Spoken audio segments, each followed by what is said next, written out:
বাঁদরামি করার জায়গা যেই বলি নামাজ পড়বো ইনশাআল্লাহ, আর যদি বলি তারপরও রেডি গোসার আলু সুবহানাল্লাহ,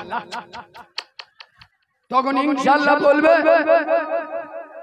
তো জলসা হয় প্রতিটা বক্তা প্রতিটা বিশ্বাস স্টেজে উঠে জিজ্ঞেস করে আব্বা আজকে থেকে নামাজ পড়বো, এগুলো হাত তুলে বললো ইনশাআল্লাহ।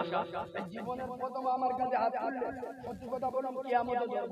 এর আগে তুলেছেন তুলেননি, এরা এতবার হাত তুলেছে, এরা যদি অরিজিনাল আদিন নামাজ পড়তো এই মালগুলো আল্লাহর ওলি হয়ে যেত।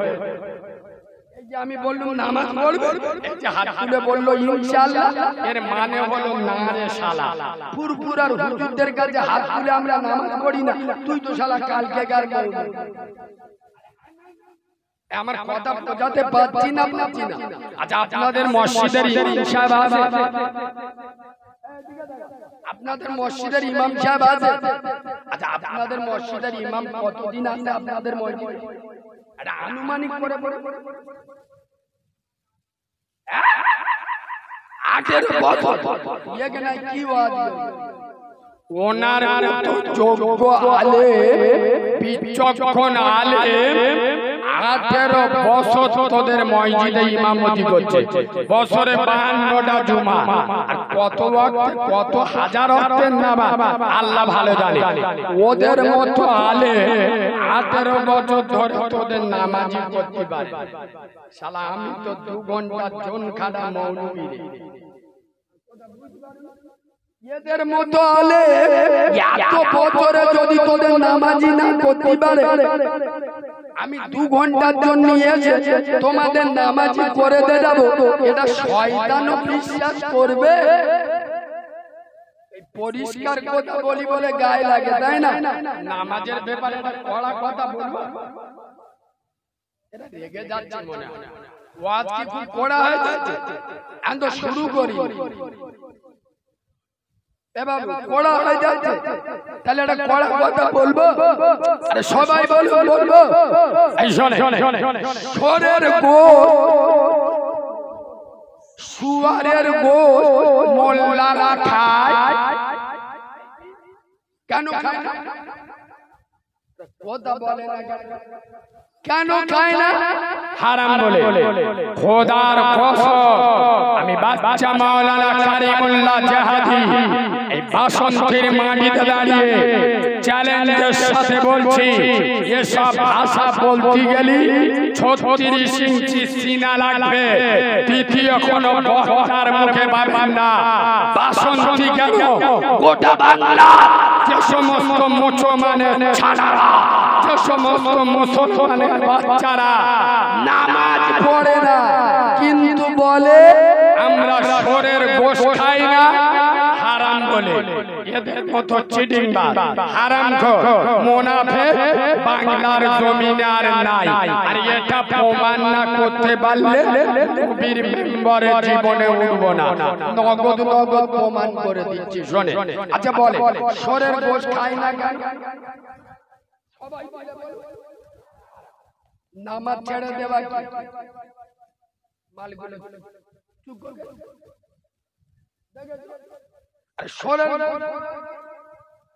ওই জন্যই খাই না, নামাজ ছেড়ে দেওয়া শুধু হারাম নয়। এই তো আপনাদের পাড়ার বিচক্ষণ আলেম বসে আছে, আমার সামনে জিজ্ঞেস করলেন নামাজ ছেড়ে দেওয়া শুধু হারাম নয়, শোরের গোশত খাবার থেকে বড় হারাম নামাজ ছেড়ে দেওয়া। এরা শোরের গোশত খায় না হারাম বলে, নামাজটা ছেড়ে দাও, তোমার হৃদয়টা একবার কেঁপে ওঠে না? আর এই কথাগুলো বলি, এই সব কথা বলার কোনো মানে হয় দরকার হয়? খোদার কসম মুসলিম যুবক তরুণ ছেলেরা মসজিদ মুখ হও, আল্লাহ মুখ হও, তোমরা আল্লাহর কাছে মাথা নত করবে, গোটা দুনিয়া আল্লাহ তোমাদের কাছে মাথা নত করে দেবে। একটু জোরে বলো। এই দেখেন আমি একটু বেশি বুঝুই যুবক, বুড়ো মালদের আমি বোঝাতে আসি। বুড়ো মালগুলো হলো ডেট ফেল মাল, ওরা রেগে থাকে আমার বয়ে যায়, আমি হক কথা বলতে গিয়ে আমার জন্ম দেয়া বাপকে ছাড়ি না, এরা অনেক দূর। পুরো মালগুলো হলো এক্সপায়ার ডেট, যে ওষুধে কোনো ডেট শেষ, ও ওষুধ খেলে কোনো কাজ হবে? এক সপ্তাহ আগে আমি ওয়াজ করতেছি, নেট চলতেছে, ওই জন্য জায়গার নাম বলছি না। একটা বুড়ো লোক খেবে গেছে, কালিমুল্লাহ বাবু তুমি বলতে বলতে বড় বড় কথা বলো। আমরা বুড়ো লোকেরা আল্লাহর ভয় করি না, আমরা ডেট ফেল মাল, আমরা মসজিদে যাই না। ও চাচা, এটা বাংলার অন্য কোনো বক্তা নয়, কারিমুল্লাহ জাহাদি। চুপ বসে যাও, এমন বলবো কানতে রক্ত বেরোবে, বসে যাও। চাচা চুপ বসে, তোমার লজ্জা লাগে না? চাচা জন বয়সে পেট বোমে ঘুরে একা ভূত ক্যাপচার করে দিত। চাচা ইয়ং বয়সে লোকের ফুঁদে বেঁচতে ঘুরে। চাচা তরুণ বয়সে লোকের জমি কেড়ে খেয়ে মাল বুড়ো হয়ে গেছে। ছেলেরা কথা বলে না, বৌমারা দাম দেয় না, গ্রামের লোক মানে না, কোথায় যাবে?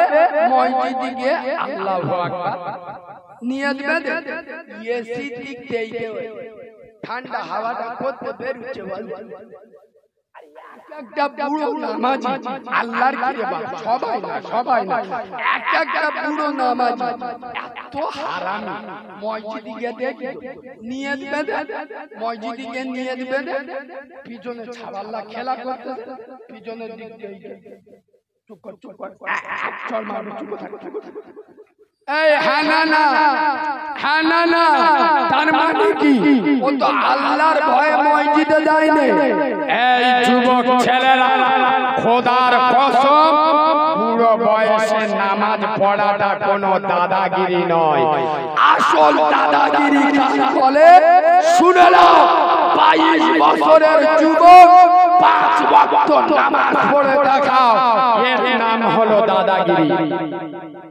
20 বছরের ইয়ং ছেলে ফজরের নামাজ পড়ে দেখাও, এর নাম দাদাগিরি। সন্ধ্যার পরে তরুণ ছেলে হেঁটে হেঁটে রাস্তায় যাচ্ছে, এখন দেখতে তো নির্জন রাস্তায় একটা মেয়ে জিন্সের প্যান্ট পরে, টাইট গেঞ্জি পরে, কোয়েল মল্লিকের খালাতো বোন রং ঢং করে আসছে। তুমি ওকে টোন কালনে কাটতে পারো, কেউ কোথায় নেই। তুমি যদি ওই সময় আকাশের দিকে তাকিয়ে আল্লাহকে বলো, মালিক আল্লাহু লা ইলাহা ইল্লা হুয়াল হাইয়ুল কাইয়্যুম, তুমি তো এক অদ্বিতীয়, তুমি জীবিত, মৃত নয়। আল্লাহ, আমি যদি আজ কোনো বাজে কথা বলি এই মহিলারা কেউ শুনতে পাবে, কিন্তু তুমি তো শুনতে পাবে। আমার ঘরে তো বোন আছে, এ তো কারণ না কারোর বোন। এই বাসন্তের যুবক ছেলেরা, আল্লাহর ভয়ে বেগানা নারীকে দেখে চুপ করে লাও, মাথাটা ঝুঁকিয়ে লাও, এর নাম হলো আসল দাদাগিরি। আর আমাদের এই যে ইয়ং মালগুলো বসে এরা মেয়ে দেখলে মাথা নিচু করে, তো ওই তো ফুচকার দোকান পাঁচটা চারা মতো মেয়ে যাবে কল, শুধু ঘুরে দেখবে কি জিনিস গেল রে। এমন দাগানো দাগাবে, শহীদ হয়ে যাবে, কিন্তু চোখ সরাবি। আমার কথা লোকের রাগ হয় কি জানি, এমন কথা বলবো যদি গায়ে না লাগে সে কথা আমি বলি না। এই দেখো নরেন্দ্র মোদী এই এপ্রিল মাসে যে ওয়াকা বিল এসেছে, নরেন্দ্র মোদী এটা মে মাস চলছে, এপ্রিল মাসে ওয়াকা বিল নিয়ে শুধু একটু চুলকে দে, মোল্লারা ছটফট করতে, মোল্লারা খেবে লাল, মোল্লাদের মানে কি এরা পাগল হয়ে যাবে। আমি যদি ঘুরিয়ে বলি, এই মুসলমান ছানা, আজ নরেন্দ্র মোদী ওয়াকা বিল একটু নাড়া দেশে তাতে তোদের ফেটে গেছে, আর কালকে আমার সাথে চলো এই বাংলার জমিনে, আমি না দেখাতে পারলে নবীর মেম্বরে বসবো না। অনেক মুসলিম নামের মুনাফিকের বাচ্চা, হারামখোরের বাচ্চা মসজিদের জায়গা বেঁচে খেয়েছে, মাদ্রাসার জায়গা করে খাচ্ছে, কবরস্থানের জায়গা দখল করছে। যদি না দেখাতে পারি আমি কোনোদিন নবী আনা মেম্বারে উঠবো না। ঠিক বলছি? ব্যবসা চালাচ্ছ, দাদু মরে গেছে, আমার যুক্তিগুলো একটু আলাদা। মাজারে বসে গাঁজা মাজা খায়, এরা বাবাদের দিল নামাজ পড়ে। কেন আল্লাহ কোরআনে কোন জায়গায় বলেন যে নামাজ পড়ো? ওরা কোরআনের একটা উদ্ধৃতি দেয়, ওয়াকিমুস সালাত, মানে নামাজ কায়েম করো। কথাটা বলে ঠিক, কিন্তু মানেটা উল্টো করে। নামাজ কায়েম করে বলে আমি এক সপ্তাহের ভিতরে এমন পদ্ধতি বলে দেবো, বাসন্তী নয়, টোটাল বাংলার মাটিতে আমি 2 দিন সময় নিচ্ছি, নামাজ প্রতিষ্ঠিত করে দেখিয়ে দেবো। খোদার কসম, বাংলার যত ইমাম কাদের নেলো, কে কখন কোথায় যাচ্ছে কিছু বোঝা যাচ্ছে না, কানে লোলো, বাংলার যত ইমাম এক জায়গায় দাঁড়াবে। সর্বপ্রথম যারা মসজিদ কমিটি নামাজ প্রতিষ্ঠিত করার পদ্ধতি বলছি, মসজিদ কমিটি 10 জন থাকার দরকার নেই, 5 জন থাকবে। এই 5 জন কোন দাড়ি ছাড়া মাল যেন মসজিদ কমিটিতে না থাকে, কোন বাম্মাবাদ্য সংখ্যা যেন মসজিদ কমিটিতে না থাকে, কোন বেনামাজি কমিটিতে না থাকে। যার বাড়ির মেয়েরা বন্ধন লোন গ্রুপ লোন করবে এইরকম লোক যেন মসজিদ কমিটিতে না থাকে। এই 5 জন লোক মসজিদের মাথা হবে। এরা মসজিদের মাথা মানে পুরো গ্রামের মাথা, গ্রামে যা বলবে তাই হবে। এই 5 জন শুধু মসজিদে এলান করে দি, প্রতিটা মহল্লায়, প্রতিটা গ্রাম, বাংলার প্রতিটা মসজিদে 5 জন করে তৈরি হবে। 5 ওয়াক্ত নামাজ পড়ুন, হারাম খাওয়া ছেড়ে দিন, আর 5 জন করে দায়িত্ব নিন। গ্রামে এলান করে দিন যে মুসলিম মহল্লায় থাকবে, যদি নামাজ না পড়ো, তোমাদের বাড়িতে যদি কেউ মরে যায় আমাদের ইমাম জানাজা পড়াবে না। তোমাদের বাড়িতে বিয়ে শাদী হবে, আমাদের ইমাম বিয়ে শাদী পড়াবে না। বাংলার হাজার হাজার আলেম যদি এক প্ল্যাটফর্মে দাঁড়ায়, খোদার কসম প্রতিটা পাড়ায় 5 জন আল্লাহর ওলি আল্লাহ যদি তৈরি করে দেয়, 2 দিনের ভিতরে নামাজ প্রতিষ্ঠিত হয়ে যাবে। কিন্তু এক কথা বলবো, বললি তো আপনারা আমার বলবেন আব্বাস সিদ্দিকীর দালাল। কথা বললি এক্ষুনি আমার গায়ে একটা পার্টির স্ট্যাম্প লাগিয়ে দেবে। মসজিদের সভাপতিকে, গ্রামে যে পার্টির বুথ সভাপতি সেই মসজিদ সভাপতি, মাদ্রাসা সেক্রেটারিকে যে পঞ্চায়েতের মেম্বার সেই মাদ্রাসা সেক্রেটারি। ও মসজিদ মাদ্রাসার কি উন্নতি হবে? এই কথাগুলো বলি বলে আমি খারাপ? খোদার কসম, বাসন্তীর যুবক ছেলেরা, তরুণ ছেলেরা, এক জায়গায় দাঁড়িয়ে যাও, ইমানি বাবা তৈরি করো। আমরা দুনিয়া হয় যদি করতে হয় একমাত্র আল্লাহকে করব। এই তো 3 দিন না 4 দিন আগে হবে, মেদিনীপুর কাঁথিতে আমি জলসা করতে গেছিলাম। কাঁথি নাম শুনেছেন? কাঁথির একটা মাল আছে না, কে গো? শুভেন্দু অধিকারী। কদিন আগে বললো না যে 26-এ যদি মমতা হেরে যায় মোল্লাদের চ্যাং দোলা করে রাস্তায় ফেলবো। আরে বলে না কদিন আগে? আমি কাঁথির মাটিতে দাঁড়িয়ে বলে এসেছি, মিস্টার শুভেন্দু বাবু, আমাদের সাথে অযোধ্যা লাগতে এসো না। মনে রেখো, তুমি খাও গরুর দুধ আর আমরা খাই গরুর দুধ। তুমি খাও গরুর গোবর, আমরা খাই গরুর গোশত। আমরা আমেনার লালের গোলা। 26-এ মমতা হেরে গেলে মারবে কেন? আমরা হাতে চুড়ি পরে বলতেছি না, আমরা মমতার ভরসায় চলি। যারা মমতা দিন ছিল না, মোল্লারা বেঁচে ছিল না, কালকের মমতা থাকবে, মোল্লারা বেঁচে থাকবে না। যে মুসলমানের বাচ্চা মমতার ভরসায় বেঁচে আছে, এ মুনাফিকের বাচ্চা। আমরা ভরসা এবং ভয় দুটো করি না। চিল্লা বলো, আমাদের কাছে আল্লাহই যথেষ্ট। একটু বলবো না,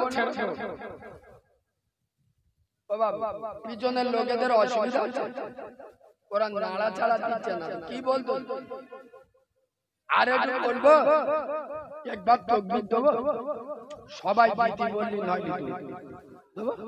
দাও দাও নারে তাকবীর। আর বলে আল্লাহর কিরাম মাফ করে দেন, আজ জীবনে তকবীর দিদি বলবো না, আমার লজ্জা হয়।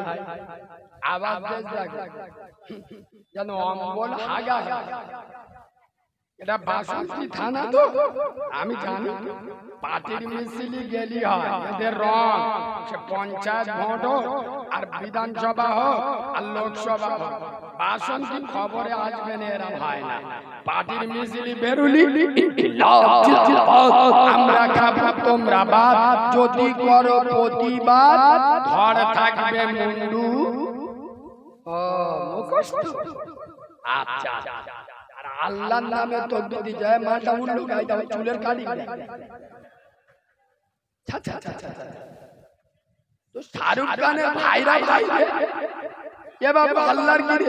এক মাস আগে আমার দক্ষিণ 24 পরগনা চটা এলাকা, এক কথা মেটিয়াপুর এলাকা, মেটিয়াপুর এলাকা জলসায় গেছি, দুটো জলসা। নামাজ পড়ে স্টেজে উঠবো, তাই এসার নামাজের জন্য আমি উঁচুখানায় উঁচু করতে, একটা 22 বছরের ছেলে উঁচু করতে। আমি মনে মনে করি এর মতো আল্লাহর ওলি আর কেউ নেই। যুবক ছেলে নামাজ পড়া মানে কঠিন ব্যাপার, কিন্তু মালটা যখন উঁচু করার সময় একবার খুঁজ দিয়া কখন বলবো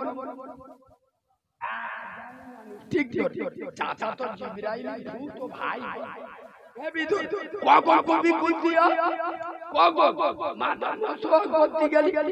মালটা যে টুপিটা খুলেছে আল্লাহর কিরাম, আমার চোখ ভুল হয়ে দেখ। বিশ্বাস করো, প্রথম মনে করেছিল নেড়া, এখানে চুলনি,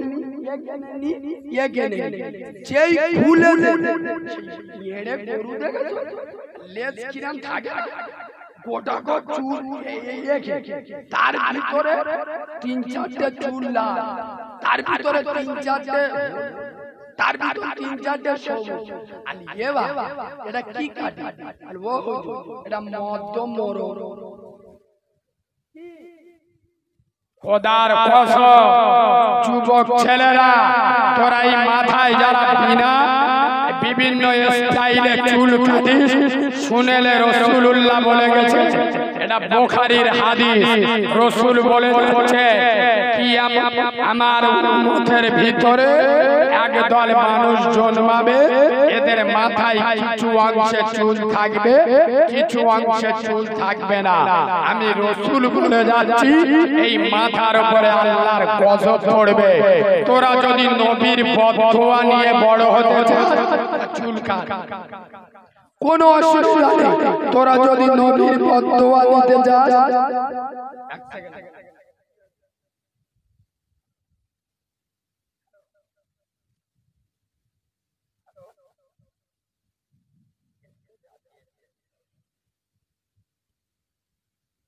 একবার তকবীর দেবো কি, দেবো কি? সবাই বলো দেবো কি? ছেড়ে আবার দিতে হবে, নারে তাকবীর। ছাগল খেগো আওয়াজ দেয়, একটু গরু চর্বি খেগো আওয়াজ দেন, এমন আওয়াজ দেবে একটা খুশির খবর দে দাও। দিলুদা বে করে কে গো? ঠিক ধরে শালা 65 বছর বয়সে ইঞ্জিল গরম হয়ে গেছে, আমাদের সাথে লড়বে এমন আওয়াজ দেন ও 14 পুরুষের চোখ নীল হয়ে যায়। না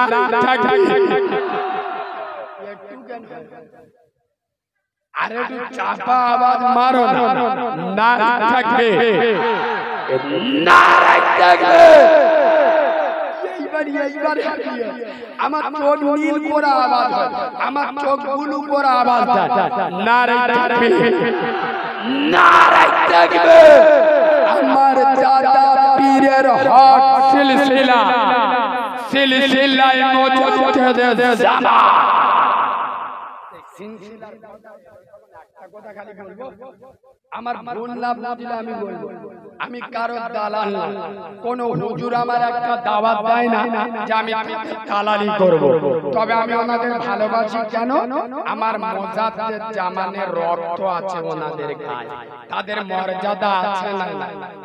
আমি বাসন্তীর মুসলমানদের বলে যাচ্ছি, এখন মার খেতে অনেক দল বেরিয়েছে।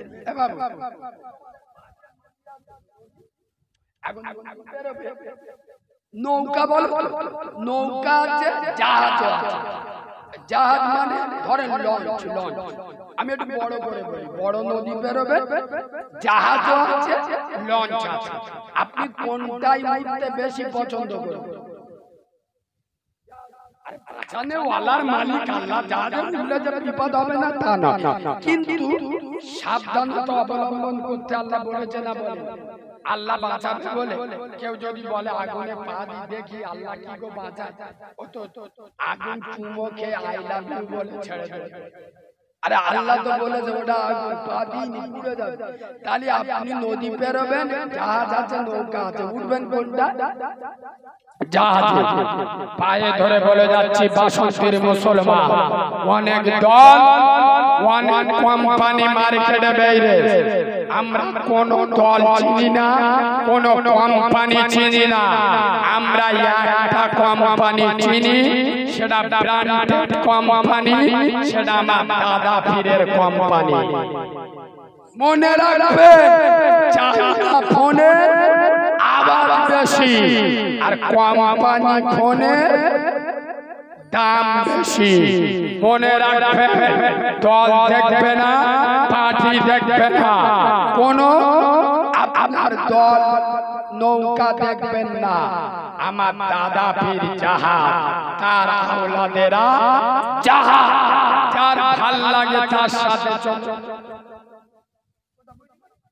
কারোর আব্বাস ভাই পছন্দ হচ্ছে না, কাসেম ভাই আছে না, কথা বলে না। আর কাসেম ভাই কারোর ভাল লাগছে না,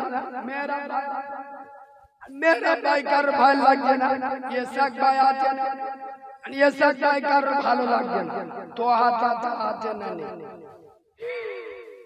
এই আছে না, যার ভাল লাগে তার সাথে থাকো, কিন্তু আমার দাদা পীরের আওলাদের সাথে থাকো। কোন হারামখোরের কথা শুনে কোন বিশ্বায় পীরজাদাকে গান দিও না। খোদার কসম, নবী আর দুনিয়ায় আসবে না, নবুয়তের দরজা বন্ধ। আল উলামা ওয়ারাসাতুল আম্বিয়া, আলেমরা নবীদের ওয়ারিস। ভাল লাগবে না, সরে যাও, গালি দিতে যেও না। তুমি যখন মরে যাবে, তোমার জন্য মমতা ব্যানার্জি, মোহাম্মদ সেলিম, অধীর চৌধুরী জীবনে দোয়া করবে না। এই আলেম বিশ্বাস পীরজাদা, যার জন্য যার গালি দিচ্ছ, সে তোমার জন্য দোয়া করবে। আমরা যখন দোয়া করি শুধু এই গ্রামে বলি, শুধু আপনাদের জন্য কি বলি, গোটা উম্মতে মুহাম্মদ। আপনি উম্মতে মুহাম্মাদের ভিতরে নি, যদি বলেন আমি উম্মতে মুহাম্মাদের ভিতরে নি, তাহলে গাল দেয়। যদি বেলালের দোষ হয়, আলেমদের গাল কারা দেয়? যাদের রক্ত দোষ, আলেমদের অপরাধ দোষ কি? চিন্তা হয় তোমার বউ আছে, আলেমদের বউ নি, আমি বললি তো তোমাদের রাগ হয়। মোল্লা বাচ্চারা বাপের ভাত খায় না, সৌর জুতো মাথায় রাখে, গ্রামের ইমামের মাইনে দেয় না, বক্তাদের নিয়ে এসে 2 ঘন্টায় এত টাকা দেয়। পায়ে ধরে বলে যাচ্ছি, আগে নিজের গ্রামের আলেমদের সম্মান করবে। চলে বিদ্যা নারী তাকবীর।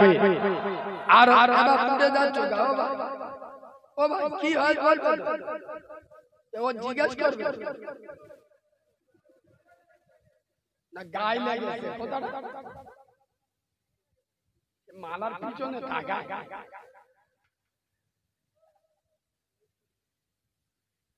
এই আরেকটু বলবো না এই বিশ্বাস করো বাসন্তী এলাকা আজকে দাওয়াতটা নেওয়ার আমার বিশেষ কারণ কি জানেন? আমার ছোটবেলার বহু স্মৃতি এই গ্রামে জড়িয়ে আছে। আপনারা হয়তো জানেন না, সাইফুল্লাহ ভাই জানে।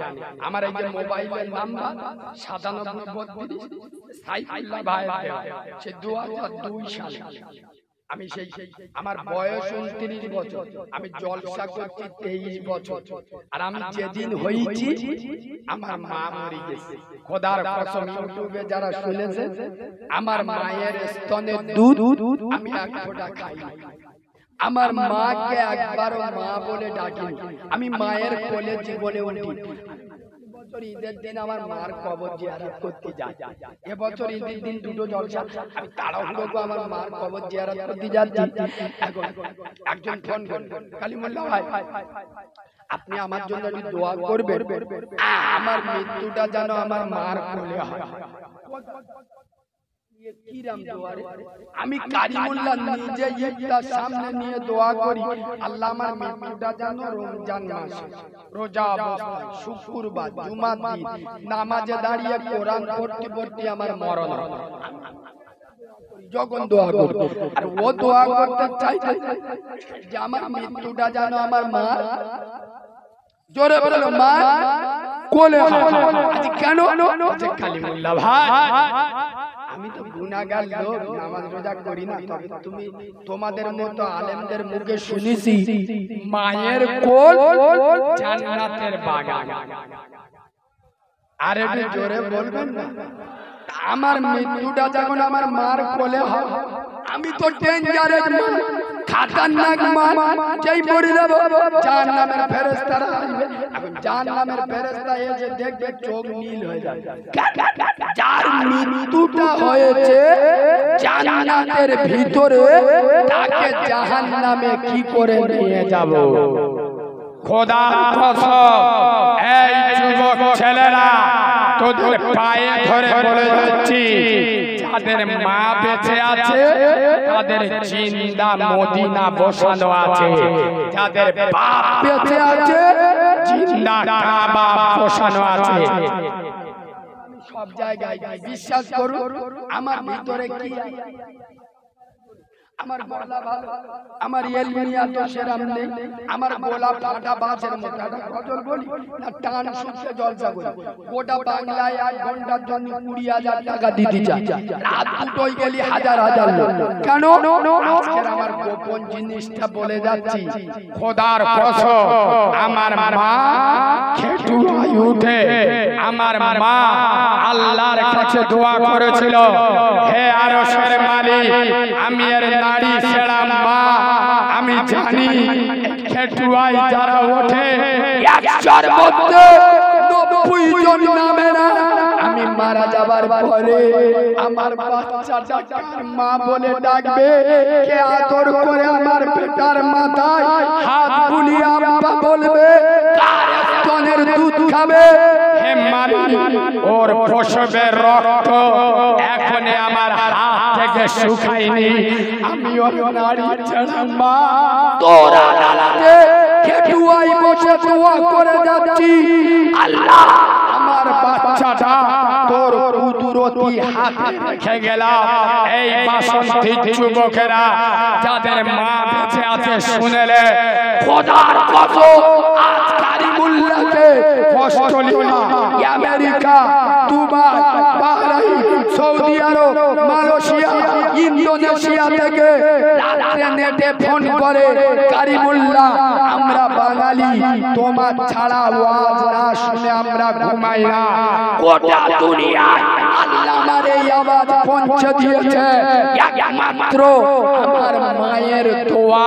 তোদের পায়ে ধরে বলে যাচ্ছি খোদার কসম ওরা সারা জীবন ওয়াজ শুনলি মার পার নিচে জান্নাত, সুবহানাল্লাহ বলে ঘরে চলে গেলি, একবার ভেবে দেখলি যে মার নিচে, যে মার পার নিচে জান্নাত, পার নিচে, তাহলে এই মার পার দাম যদি এত হয়, এই মার সিনার দাম কত? যে মার পার নিচে জান্নাত, এই মার পার মর্যাদা যদি এত সেই মায়ের মাথার মর্যাদা। খোদার কসম আমি কালিমুল্লাহ জানি না এখানে কার ফসবিনী মা কবরে চলে গেছে, কার আদরের বাবা কবরে চলে গেছে। আমি একজন মাহারা বাচ্চা, এতগুলো লোক বসে আছে, মার জন্য আমি খাস করে দোয়া করব। এতগুলো লোকের ভিতরে একটা লোক নগদ 500 টাকা, আমি এতিম বাচ্চা, আমার হাতে হাত দিলে নবীর হাতে হাত দেওয়া হয়, আমার আমেনার লালের ভালোবাসা